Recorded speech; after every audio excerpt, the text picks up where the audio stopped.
This is the Unspoken Podcast on the Undetermined Podcast Network.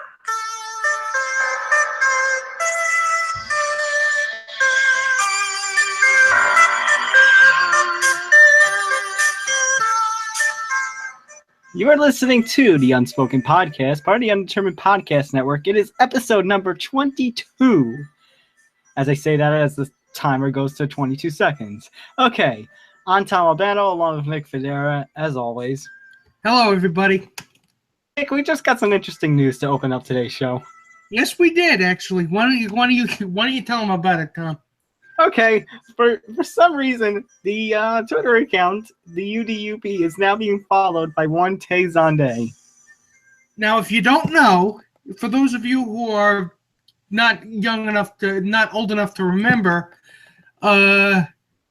Tay Zonday is the guy behind Chocolate Rain. What is Chocolate Rain? Chocolate Rain is a song.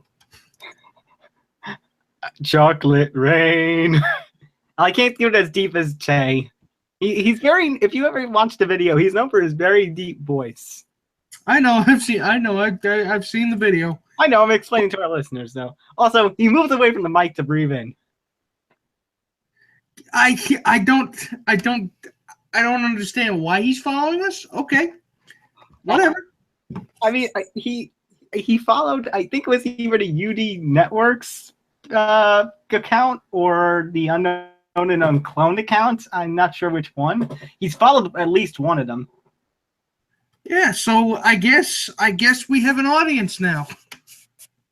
I can only hope we have an audience. Yeah, we hope you're out there. We're playing as if you are out there. Oh my God, Nick! I just realized something. That song is 10 years old now. Oh my God. 2007, I think. Yeah, 2007. 2007 was when it was 2007. 2017. It's 10 years. Oh shit! That was my sophomore year in high school when that came out. Sophomore year of high school. I was in. Wait, what month did it come out? Is my question. March, I think. March? Oh wow! I was still in 7th grade. Well, I'm 4 years older than you. Remember? So that's very true.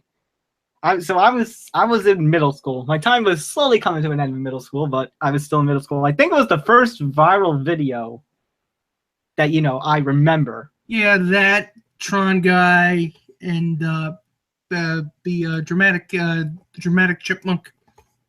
Yes, I love dramatic chipmunk. Perfect timing for everything. Even though that's not actually a chipmunk. You're right. What is it? It's not a chipmunk. I think it was a groundhog, actually. Yeah, it was a groundhog. At least I think it was. That musical cue is actually from Young Frankenstein. I did not know that. It is. It's from Young Frankenstein. Have you ever seen the movie? No, I haven't. It's very, very, very, very, very funny. So you should watch it. And you will know that music cue when you see it. I'm sure I will. Let's see. And I've just finished promoting today's episode on our social media. Why don't you all go give our social media following at the UDUP on both Twitter and Facebook. So we can play more people. Yeah. So Nick, are you ready for starting the episode? Yes, indeed I am. And let's get right to it. Specifically the business of, even though we're talking about the business of ending. That is that the NBA Finals Game 4 is on tonight, and the Warriors are up 3-0 against the Cavs. So the burning question on everybody's mind, I think today, watching ESPN and reading the daily news, reading a lot of sports blogs, is saying, should we bury the Cavs in a pine coffin or maple? And series ain't over yet. Yeah, everyone. Did you all forget about last year? Yeah, but that's the thing that people don't seem to. People in sports, especially in the sports predicting business, have absurdly short memories. Yeah, but also, it's like, here's my thing, Nick. First of all, Who would have thought this would happen? Who would have thought that the Golden State Warriors would be up 3-0? Oh, it wasn't that far off for me to imagine it. I guess, but still, I thought this would be a more, combative series. Yeah, that the Cavs would at least come out and be ready to play, or everybody, except LeBron would come out to play, because he's really been the only one trying to actually do something to stop this series from ending. Yeah, it's kind of hard when you're LeBron James and you're going up pretty much solo against the likes of Steph Curry, Westbrook, Durant. Yeah, and you know what? Like I said when we not Westbrook, Draymond Green. I mean. Yeah, like I said when we were previewing the series a couple episodes back, I said that Kevin Durant is the X factor in this series. How he does will really determine how the rest of the series kind of pans out. And really, for the most part, that has been true.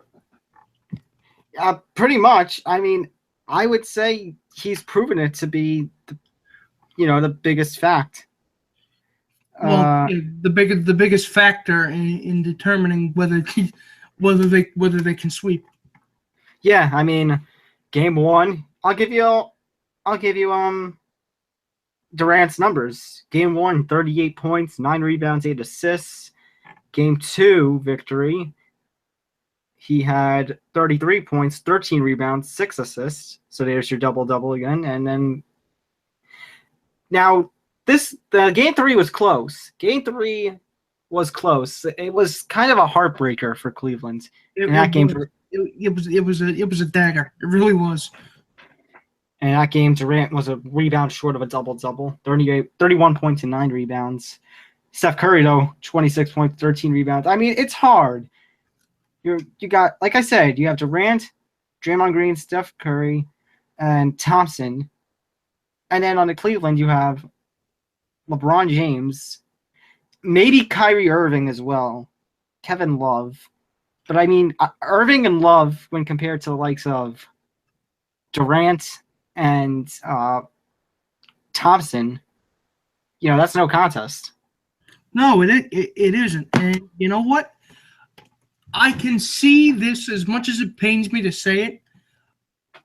Well, keep in mind that I could eat my words, and the series. You think a sweep's going to happen?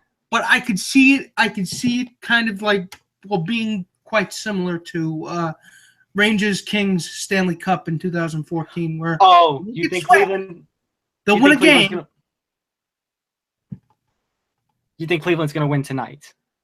Yeah, I think they can win tonight, but I think Golden State will eventually close it out. If not the game after that, then the game after that. If I'm Cleveland fans, I don't want them winning. If I'm Cleveland fans, and the Warriors had to win, I don't want it being Game 6 or tonight. Yeah, because you hate to see the team. You hate to see the opposing team win on away court. You hate that. Right. But we're also talking potential history tonight. Golden State is 1 game away from not just winning the NBA title, but becoming the first team ever in NBA history to go undefeated in the postseason. Really? I would have thought Jordan's Bulls would have done that. Would have done that at least once. Did Jordan's Bulls do that at least once? I'm trying to look and see. Let me look that up. I'm just looking up 16-0 Golden State Warriors to see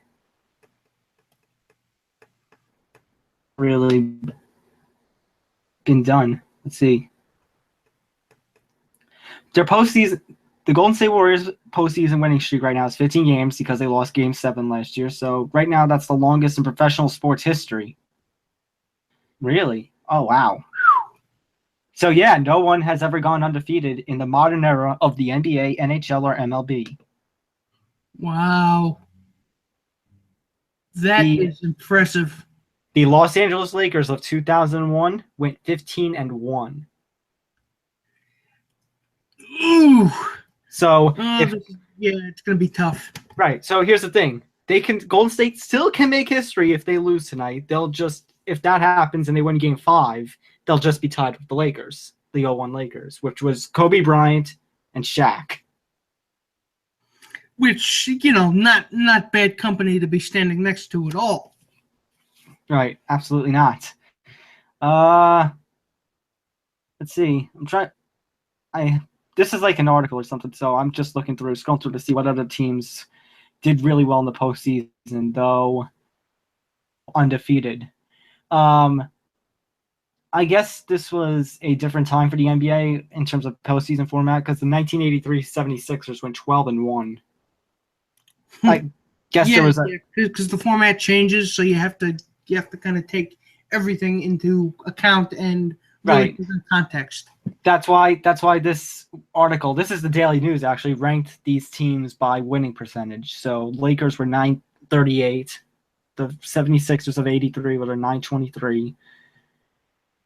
In third place is actually a tie of 917. Both teams going 11-1. Both teams from the MLB. The 2005 Chicago White Sox and our 1999 Yankees. Yeah.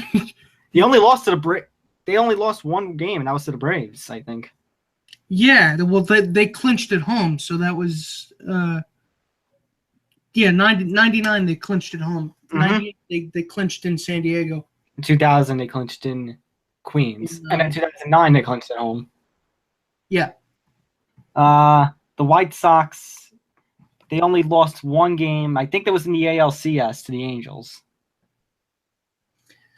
Yeah, and it's going to be, it's not like ABC is going to be flashing that stat pretty much consistently throughout the game during the pregame and if Golden State does well. So if you are unsure of the stats now, you won't be later tonight.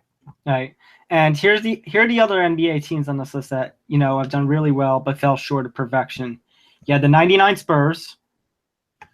You have the 89 Pistons. Both went 15-2. Have 882 winning percentages. And then comes the 1991 Chicago Bulls. So you're right. You would think maybe one of Jordan's teams did it, but no.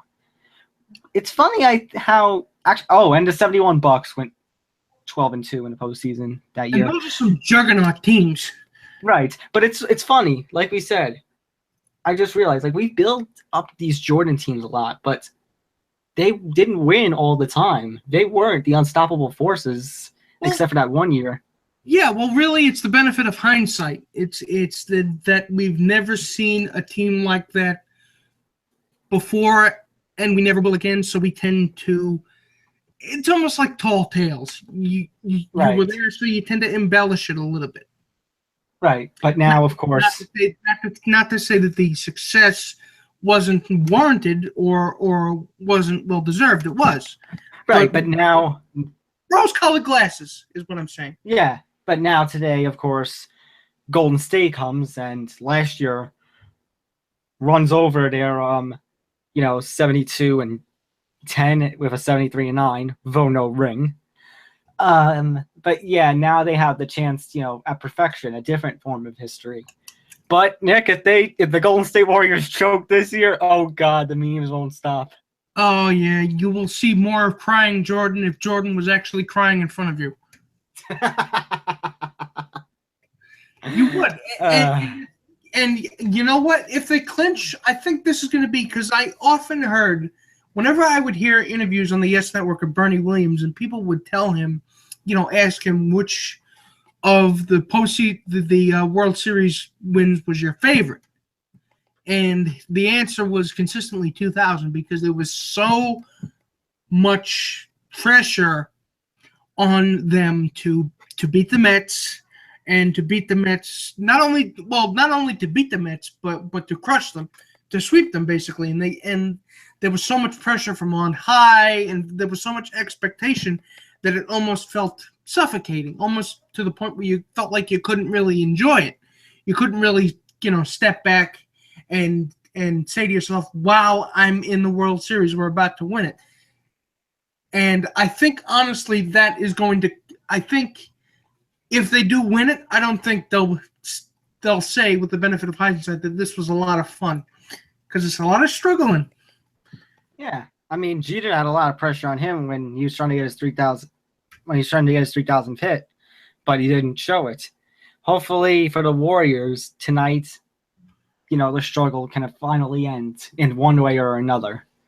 But you predict Cleveland tonight? Cleveland might win tonight. They might not. So I am firmly sitting on my throne on Neutral Mountain. Well, here's what I say. I will say that my gut is feeling tonight we will see history. And if not, they will at least tie. So I say the Warriors will win tonight. If not, they will win Game 5. Yeah, I'm gonna have to agree with you on that one. But still, right. we have more playoff action ready to go. We actually have a tied Stanley Cup final. Nope, we don't. They played last night, Nick. Sorry to burst your bubble. Oh, they did? Yes. Oh, what happened? Well, let me get into that. So, when we last talked to you, all you people, Pittsburgh had put a beating on the Nashville Predators, going up 2-0. And then Nashville really came out firing. 5-1 on June 3rd. June 5th, winning 4-1, tying the series up. The teams played Game 5 yesterday, and, well, back to a bit old business. Pittsburgh just went off a 6-0 win. It's funny. It's funny that ESPN's coverage of it has been so lax. I didn't even know there was a game on last night. Yeah, that's what happens when you cut your hockey staff. Yeah, that's what happens when you tell Barry Melrose to go sit on it. So the Pittsburgh Penguins defeated the Nashville Predators 6-0 Game 5. Goal in the first and second period, the Pittsburgh Penguins scored 3 goals apiece. In the first period, goals scored by Schultz, Rust, and Malkin. Second period by Sheary, Kessel, and Hainsey. And your 3 stars of the game: Hainsey, your 3rd star; Phil Kessel, your 2nd star. And do you want to guess who the 1st star was, Nick? Sidney Crosby. Sidney, the NHL loves me and wants me to be the face of everything Crosby. Oh, yes. Yes, indeed. If there was a player who you just enjoy hating, that's it. It's either Crosby or Ovechkin. Ovechkin's a little bit a little less because he's Russian. He doesn't have the cup. I would be terrified of pissing him off. And plus, you gotta respect the talent. He doesn't bitch as much as Crosby does. Fair enough. Also, at least Crosby has a cup.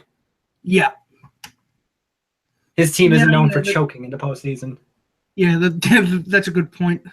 Although the Caps fan in our class would, he's basically been subject to palpitations his entire postseason run. Anyways. What are you going to do? But Game 6. So Game 6 is Sunday. It's Pittsburgh and Nashville in Nashville. Pittsburgh clinches the cup if they win. What do you think, Nick? I mean, I have some stats here. And Pittsburgh, has put a beating on Nashville in terms of, offense.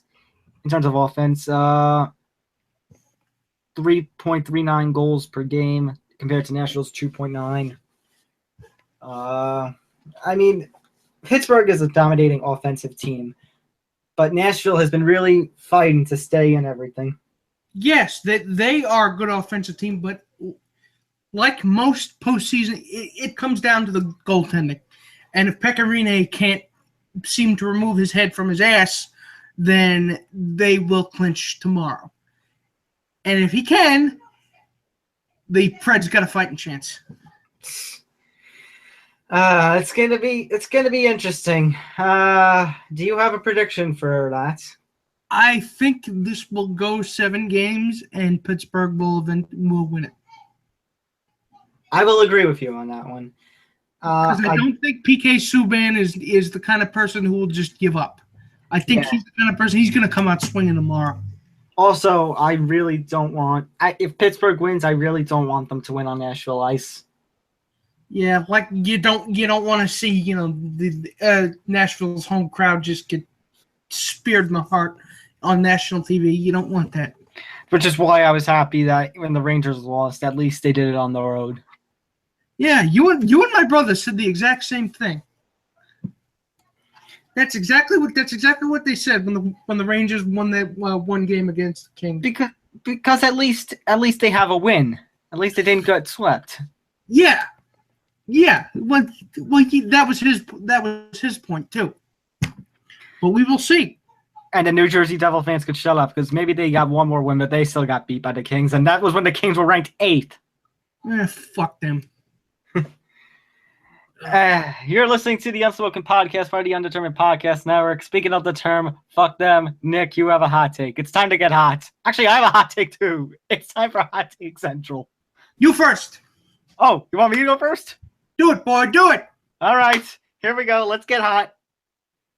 All right. So this coming, I believe, Tuesday is going to be the hearing of Mr. Hunter Strickland's appeal. For those of you who have slept under a rock for the last couple of weeks, or don't remember, back on Memorial Day, there was a little brawl involving the Washington Nationals and San Francisco Giants. Mr. Hunter Strickland threw at Bryce Harper. Harper got mad, and basically there was a benches clearing brawl. And Hunter Strickland I've seen meth addicts fighting cops that don't have to get dragged away like Hunter Strickland did. Although some discredit to Bryce Harper, that was a very bad helmet throw. Yeah, I think he meant to hit him.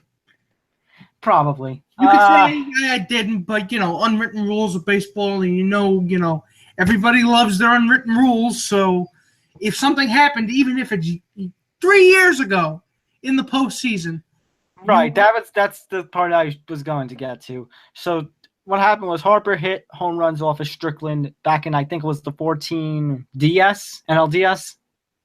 Yeah. And Mr. Strickland never had the quote-unquote chance to get revenge. He never exactly said that, but that's the best term I can find for it. And so Strickland decided on Memorial Day that was going to be the day that he would get his revenge. Harper got a 4-game suspension, which was appealed and reduced to 3 games. And Hunter Strickland got 3 games. His appeal will be heard on Tuesday. But if you want me to be very honest, in terms of appeal, I don't think they should lower the amount of games that Strickland's getting. Rather, I think they should increase it. Really? What makes you think that? Okay. Well, number one, and this is something I didn't talk to my friends about that day because they were going off, oh, Harper's a bitch. Oh, I hate Harper. A couple of them were Mets fans, so there's your reasoning. Yeah, well, they got ample reason to hate him. Right, but here's the thing. It's not Bryce Harper's fault. It's not, because Harper's Harper. We get it, his attitude and all that. But you do not carry a grudge for 2.5 to 3 years. That's unheard of in baseball. Like, to wait to get your revenge that long. Like, really. And that means it wasn't accidental. It was premeditated. I think it was no secret that it was premeditated. Harper came after him, and then Buster Posey, as you know, didn't even try to fight. Which, by the way, on a side note, if everybody who's giving Buster Posey a hard time or was giving Buster Posey a hard time, shut up. Shut up. Buster Posey doesn't deserve any of that. Buster Posey, it was pretty much like, okay, you want to hit him, you hit him, but I'm not going to protect you. Like, he warned Strickland. Pretty much. Yeah, what do you expect him to do? He's not his babysitter. Right, like the sticking up for your teammate thing I get, but it's like, when Pence disagrees, not Pence, when Posey disagrees and doesn't want to get involved, he doesn't have to get involved. And he shouldn't have to get involved. And he can have a dissenting opinion. He can not agree with Hunter Strickland. Right. He doesn't automatically have to jump into the fray, even if Hunter Strickland did a stupid thing, which he did. Granted, Bryce Harper kind of made it worse because that's kind of what he does. But, I think, honestly, it's really funny, because baseball players, I don't understand their grudges. I really, really, really, really don't. How can you be that angry for something that happened 3 years ago? I don't know. And here's the thing. You know what? I'm going to take some words from Ken Singleton, because I remember it was either the day it happened or the day that Harper's appeal was made. Ken Singleton, during the Yankees game, was going off about it. He was saying, number one, the Giants won the World Series that year. Strickland got the last laugh. Yeah, so he really shouldn't be that pissed. Right. And number two, Strickland, this is where my thing about Strickland, they should increase his suspension, because number two, Strickland's not an everyday player. Strickland only comes in like once a week, twice a week, maybe. Yes. So he's a relief pitcher or he's a starter? I believe he's a middle relief pitcher or setup man. I believe he's more middle relief. Yeah, because I think it was the end of it was near the seventh inning when that actually happened. It was. So I want to say Hunter Strickland might be a middle relief guy. Yeah, but you get all these hot takes. The point is he's not. Yeah, go ahead. Point is he's not an everyday player. Bryce Harper is. So you have to be careful. And, there's a more constructive way to get revenge. Strike him out. Strike him out more than once. Right. Make him look ridiculous with runners on. Blow him away, and then you could say, ha, I got you. But you know what? You don't even have to do that. Because you can just put the World Series ring on your middle finger and then give him the middle finger. Exactly. So I really just don't understand why this was necessary. So I feel like MLB needs to take a little lesson. Well, number one, I think they should treat relief pitcher or non-everyday player suspensions, they should make them worse than for everyday players. Because if you're not treating like everyday players, like in this case, it feels like it's more punishment for Harper, because no matter what, if Strickland suspended for 3 games, or 2 games, if he's not needed those 2 or 3 games, then it's pointless. Bench anyway. Exactly, then it's pointless. I feel like for guys like middle relief pitchers and stuff and non-everyday players, the suspension should be like 20 games. 20 might be a little too harsh, Tom. Okay, 15. But here's the other thing. I think when it comes to a fight, let's go back to the Buster Posey situation. I think when it comes to the fighting, MLB should take a little lesson from the NHL. Let the 2 guys go at it. Nobody should get involved. You don't want to risk it to the ground, though. Right. No, but I mean, when it gets to the grounds, you break them up immediately. And if anybody, or if you want to do the bench clearing brawl, go ahead, as long as you're trying to separate the 2. But if somebody else gets involved, like some other player comes from the bullpen and sucker punches somebody on the other team, I think that should be a really serious, suspension. That should be 20, 25 games. Yeah, because then you're really risking an injury there. But I think non-everyday players should get maybe, if not 20, then at least 10, 15 games. Because if they're not coming out every day, that's not a punishment to them for 3 games, 4 games, 5 games. And I guarantee you put that in writing and mail it to Rob Manfred's office, he's going to take it into the bathroom and wipe himself with it. Pretty much.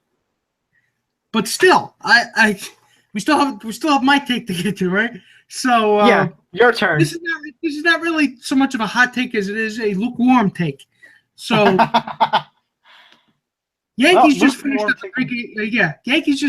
a 3-game set at the stadium against Boston. They took 2 out of 3. Gary Sanchez just hit 2 home runs last night. They won 9-1, right? And yeah, and CC pitched beautifully. Pineda pitched beautifully, which is just mind-boggling. If he got 7 wins now, he had 7 all of last year. Which, who are you and what have you done with Michael Pineda? and in CeCe's case, who are you and what have you done with CeCe? Well, he's been that good. It's just he's like we said last week. He's transformed from a power pitcher to a finesse pitcher, and it's worked out well so far. Very fair enough. And I mean, you got to give it to young guys like Jordan Montgomery. It's like, wow, where did you come from? Yeah, well, he hasn't really been getting a lot of run support, but when he does get it, he's pitched very, very well. Right, well, run support, that's not his fault. Yeah, it's very, very encouraging out of him and out of Severino as well. But the chain is only as strong as its weakest link, which brings us to Masahiro Tanaka. So the opening game, he gets pretty much rocked. And he gives up, I think, 3 home runs in that game? Something like that. And this has been a down season for him. And I will say, if this continues, I give him one more start. If he gets hit again, you put him on the DL and you bring up Chance Adams. Because you cannot, if he keeps going up and down like this, it's going to sabotage, any chances you have of making a deep run in the postseason, which the Yankees have already gone on record as to saying they absolutely want to do. So, in a short postseason series with him struggling like that, especially if the AL East race gets tight around the end of August and into September, bad starts from him can really hurt you. Well, what do you think they should do with Tanaka then? Should they send him down? Should they try to trade him? Should they just outright release him? No, I don't believe. I think they should put him on the DL, even phantom DL, that kind of thing. There's nothing wrong with him, but sometimes teams do that. Right. I'm sick of Tanaka as well. This has been, what originally I thought was going to happen? What? Because this is the case. This has been the same case for the struggles of the likes of players like Edwin Encarnacion and maybe Morales and Jackie Bradley Jr. When it's the cold weather months, like April, May, you can see them struggle because, well, let's face it, when you're not playing in somewhere like a dome stadium or somewhere where it's always warm or something, some players like Encarnacion can start very cold. Yeah, it takes them a bit. It takes them a bit to get going because, baseball players are kind of like diesel engines. Once they get going, they go a long time. Right. But I'm saying Encarnacion. Now he played for the Blue Jays last year, correct? Mm-hmm. So that's the thing. They're in a domed stadium, so they wouldn't necessarily be affected by the cold weather. And Encarnacion is one of those guys where if he doesn't have the cold weather bothering him, he can rock you with home runs. He can rock you with base hits and rock you with power shots. When the cold weather, he's one of those players that gets affected by cold weather. I think Masahiro Tanaka, going into the season, I thought was one of those players because it always seems like, has this become like a storyline with him where it's like every start of the season he starts to, struggle, but then he would find his way. Except this year he isn't finding his way. He just hasn't had the turn yet. And it comes down to his splitter being much lower than it should be. It's not a splitter if they're not swinging at it because it's going directly to the dirt. So, but I disagree with you in that I think that this can be worked out. I don't believe it's time to give up on Tanaka. It's not that it kind of is that I want to give up on him, but it's just I don't know what to do because, like you said, I would love to bring up somebody like Chance Adams. What? But then what do you do with Tanaka? It's like, you have him on this contract. How long does he even have in his contract? Oh, well, he has an opt-out after this year. He does. Well, he does, not the team, right? Yeah. Yeah. Okay, so most people are saying that he will take it. And if they do, Really? yeah, if he does take it, they probably won't re-sign him. Wouldn't be too surprised with that. I mean, you got a farm system, and I mean, this is just a problem with the Yankees in general. And I say problem. Have you ever heard the term "a good problem to have"? Yeah, it's Like that's a good problem to have. That the embarrassment Yankees, of riches, basically. right? The Yankees farm system is just so loaded. You've got guys that are just waiting, like there's in AAA basically for nothing. They're just waiting to get called up. Guys like, Kylo Chance Lee Adams and Chance Adams and James Clay Capri, Frazier. even though he's hurt. What happened? James Caprillion, Jorge Mateo, and Gleyber Torres. Right. No, but I'm saying, even if Clay Frazier got hurt. No, Frazier didn't get hurt. No. Oh, who got hurt? Because I said Clay James Frazier Caprillion. got hurt. Oh, okay. But basically, the point, hurt or not, basically there are so many guys in that system that it's like, what do you do with them? Because you want to get them up there, but then you got all these guys playing for their lives and stuff, which is basically why my theory I've been saying for the past few weeks has been Headley's going to be gone by trade deadline. Gardner's going to be gone by trade deadline. I still don't think that's because if Gardy continues to hit like he has, you need him, especially right. I feel like Barry's out indefinitely with concussion symptoms.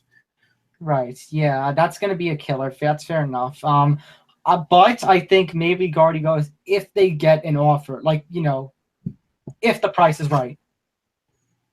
If the price is right, yeah, I would say. But Headley's not only going to be gone. I say he's got to go. I would rather a combination of third base, shortstop, like out of the prospects who play third base, who plays third base? Is that Gleyber Torres? Gleyber Torres, I think they're having him take grounders at short. Really? At third base, I mean. Oh, okay. No, because I like the combination of Torres and Didi with Starlin Castro at seconds. Like that sounds really good. I think that's what they want to do. I don't know.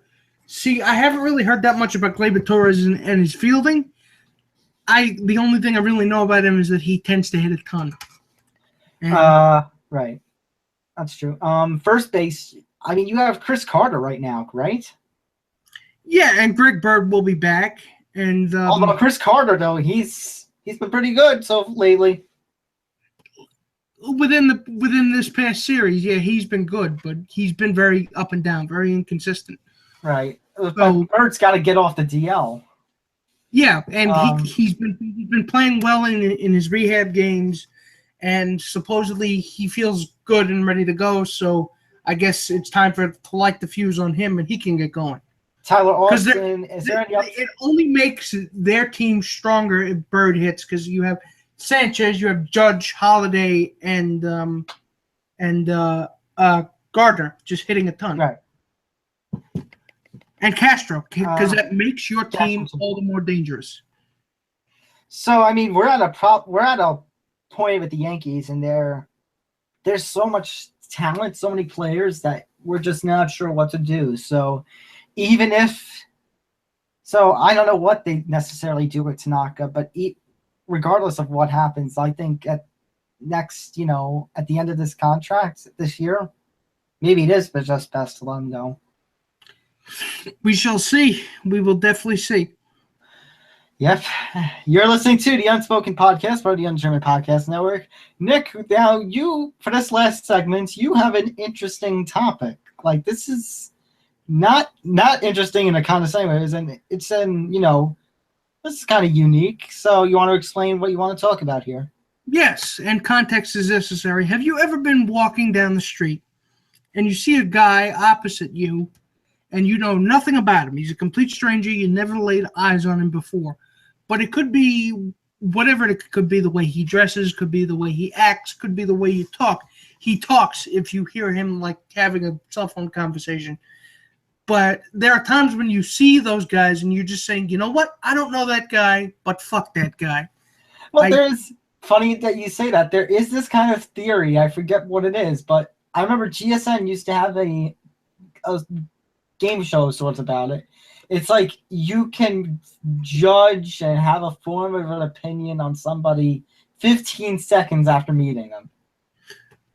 Which brings me to what I what I want to talk about. Are there any teams that you have an irrational hatred for? Not necessarily that they have a rivalry with your team, or that they had just you just hate them just because. Oh, wow, that is an interesting thought. Why, is there a team that you can't stand? Why, there are quite a few, actually. Really? Oh, yes. Oh. Enlighten me. I'm from Long Island. I'm from Long Island. I have a storage room full of irrational hatred. But still, I hate, for example, I hate the Angels. I don't have any reason to. I just do. I hate the Tigers. I don't have any reason to do so. I just do. I hate the Marlins. I just do. I'm trying to think. I think for MLB wise, I might have to say the Phillies. It's weird because let's go back to my point of what we were talking about. It's like there are teams that it's like people might hype it up as a rivalry, although it's not an official rivalry in terms of, MLB's eyes or some other fans' eyes. Like the Yankees-Phillies rivalries, I mean, well, not a rivalry, but Yankees-Phillies. To me, that's not a rivalry. To me, no, not at all. To me, what's making it a rivalry and what gives me some sort of a hate is, they're crying and bitching still about 2009 to this day. It's like, get over it. You hear Phillies fans bitching about 2009? Occasionally, yes. Really? Yes. Wow. I wouldn't have thought they even existed. They're a very rare specimen. Yeah, I should have done that in Steve Irwin voice. Yeah. No, I'm not even going to attempt it here. I'm not even going to attempt. Yeah. No, but you see what I'm saying here. Yes. I'm trying to. No reason. I'm just trying to think. I'm just trying to think in my head of teams that I hate for whatever reason. I mean, the same way of Yankees, Phillies, maybe Giants, Patriots. It's like maybe it plays into that I hate Boston teams, but the Giants and Patriots, they only have a rivalry of sorts because of the 2008 Super Bowl, 2012 Super Bowl. Under technicality, we're not their New York rivals. It's the Jets for whatever weird reason. Yeah, and we have reason to hate the Jets. We have reason to hate the Cowboys. We have reason to hate the Eagles. Exactly. I guess the only reason maybe about the New England Patriots I hate is because Tom Brady. And I guess and I don't hate the Patriots because honestly, like I've said in the past, I've got nothing to fear from the Patriots because Eli beat them twice in the Super Bowl. But you said before the show started that it's more of a thing in hockey. Care to elaborate? Yeah. I mean, as much as we're Metropolitan Division rivals now because of the NHL's new formatting from 4 years ago, maybe the Pittsburgh Penguins and the Washington Capitals, like I said before, because Crosby and Ovechkin, I'm not a fan of them. I think the Caps and the Rangers have met enough times in the playoffs that you can call it a rivalry, though. You really think we can? All right, that's good with me. Because what is it that constitutes a rivalry? What makes a rivalry a rivalry? Where I think honestly it comes down to familiarity. That's true. That is true. I mean, it depends. Like Jets and Patriots, they're at least division rivals. Yeah. Oh, hockey. By the way, the Vancouver Canucks, because not because of '94, but because my first hockey game I ever went to was Rangers versus Canucks, and the Rangers lost. So the Vancouver Canucks. So yeah, you've got that kind of hatred. I hate the Vancouver Canucks. The Arizona Coyotes. I want to love the franchise because they're like the underdog of sorts, but My God, are you guys financial fucking failures? Well, we gave them one of our highly touted prospects, so really, you hate them for that. I could hate them for that as well. And also, weren't they like the original Winnipeg Jets? Yeah. That you gave away a franchise, and essentially that franchise had to come back because Atlanta failed to have a franchise. You're imposters. You're the new Cleveland Browns of the NFL. Pretty much. And that legendary franchise which you brought to Arizona is now, having such financial problems. The arena, they had a whole controversy about, I'm sorry, it's a fucking failure. So Coyotes, I guess, in a way. For the 2014 Stanley Cup, the LA Kings, I hate them.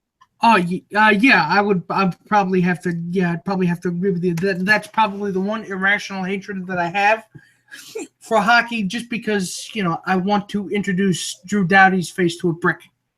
The Tampa Bay Lightning, I have some hatred of, not just because they're Rangers Southeast, but basically, do you remember the year that we faced them and then they went to the Stanley Cup?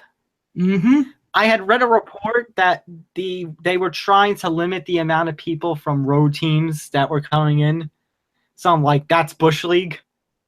Yeah, it is. I didn't hear that. That is Bush League. I remember when I started that blog, I started in like summer 15. That was one of the first things I wrote about because I'm like, that's fucking stupid. So yeah, there's the hockey teams that I don't know. I don't know. I wouldn't call hating the Flyers an irrational hatred because they are rivals with the Rangers. Right. Now I'm trying to look through like the NBA teams. I'm like trying to go through all the teams here and see who I have a hatred for. See, I'm not a big fan of the NBA, so I don't really have that much of, hatred. I mean, the Sacramento Kings, because I think they're a fucking stupid franchise for ruining the career of, ruining their team, basically, because they bring in all these different head coaches year after year, and the players can't really get an adjustment to them, and they trade away their good players that they basically... different from the Knicks, though. How is that any different from the Knicks? I don't know. At this point, I think the Sacramento Kings and the New York Knicks, you don't need a D-League because those two teams are the D-League. Exactly. They're exactly the same. They're interchangeable. I mean, you can talk about the Knicks having Porzingis, Carmelo, and Derrick Rose all you want, and Joakim Noah. I still think they're the D-League. Which is weird to say. Pretty much, which is something you never thought you'd ever hear yourself say. Yeah. If the Charlotte Bobcats were still around, I'd say the Bobcats, but they're not around anymore. Well, you know what? I should offer a little bit more context. Uh-oh. Because irrational hatred can stem from having the team having a player that you hate. And in my case, I don't like the Tigers because I don't like Miguel Cabrera because he always hit the Yankees unconsciously.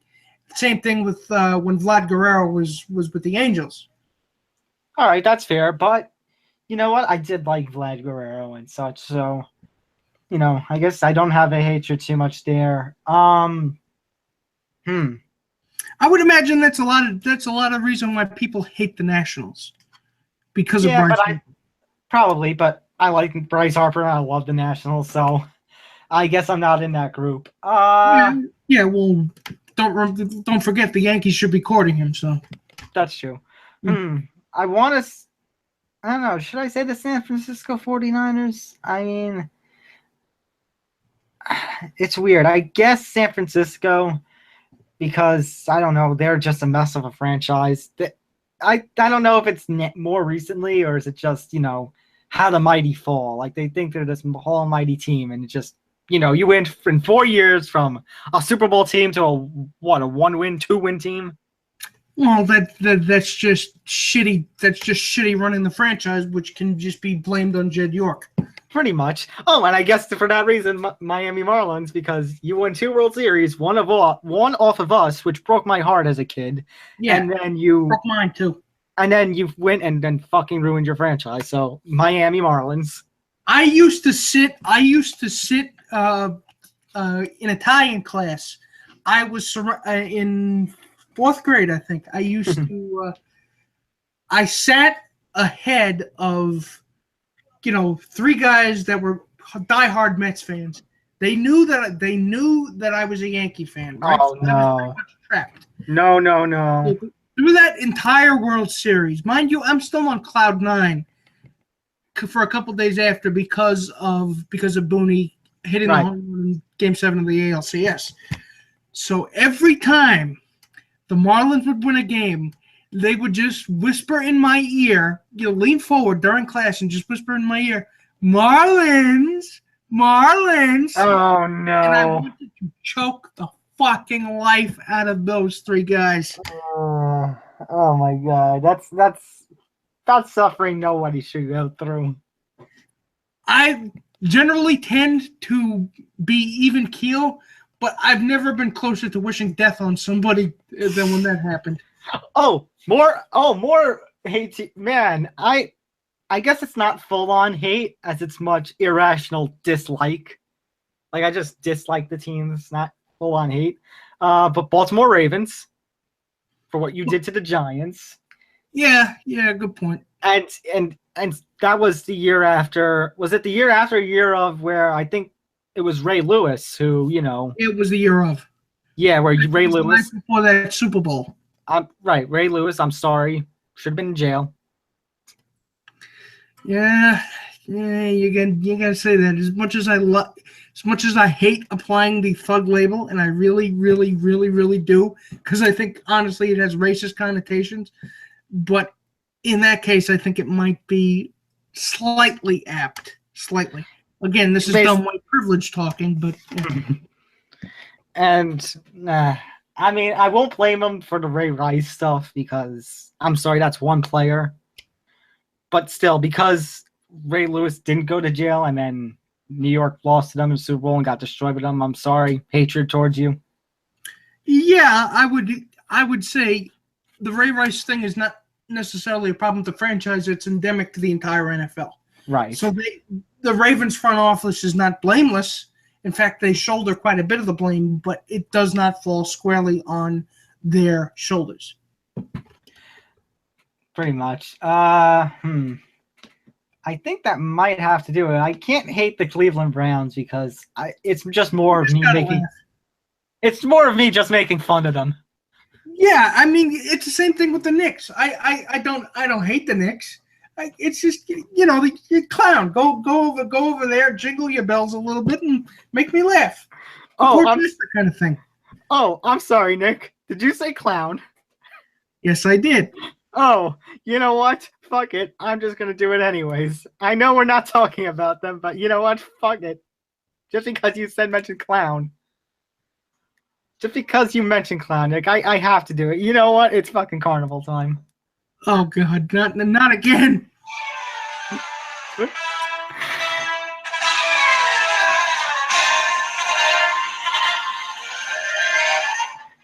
This is the Unspoken Podcast, and we're about to go to the New York Knicks circus.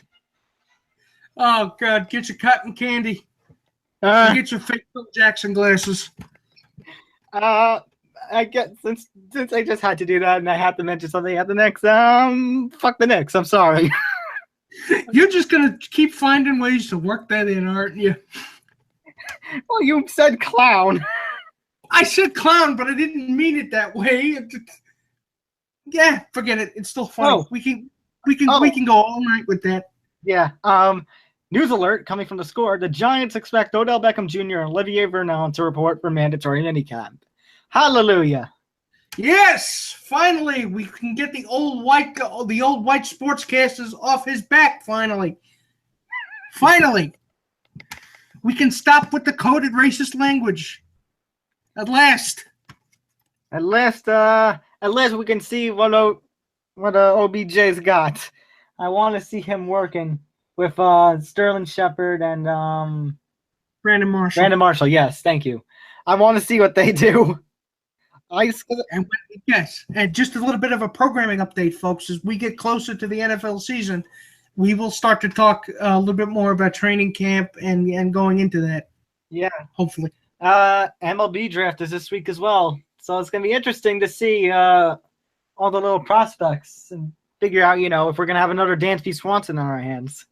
So we will see. By next week's episode, we will have an NBA champion and an NHL champion. Yeah, so that's going to be quite a bit to talk about. But that is pretty much going to do it for us here on the Unspoken Podcast, episode number 22. So I can't believe we're already going to be at 23 episodes next week. But, with that, I guess we're done here. Like us on Facebook and Twitter, once again, at the UDUP. Should follow us on Twitter, not just like. But like us too. Yeah, you got to like us. We don't get things right, but we're enjoyable. All right, so for Nick Federa, I'm Tom Albano, and you have been listening to the Unspoken Podcast, part of the Undetermined Podcast Network. We'll see you next week for episode number 23. Good night, everybody. Good night, everybody.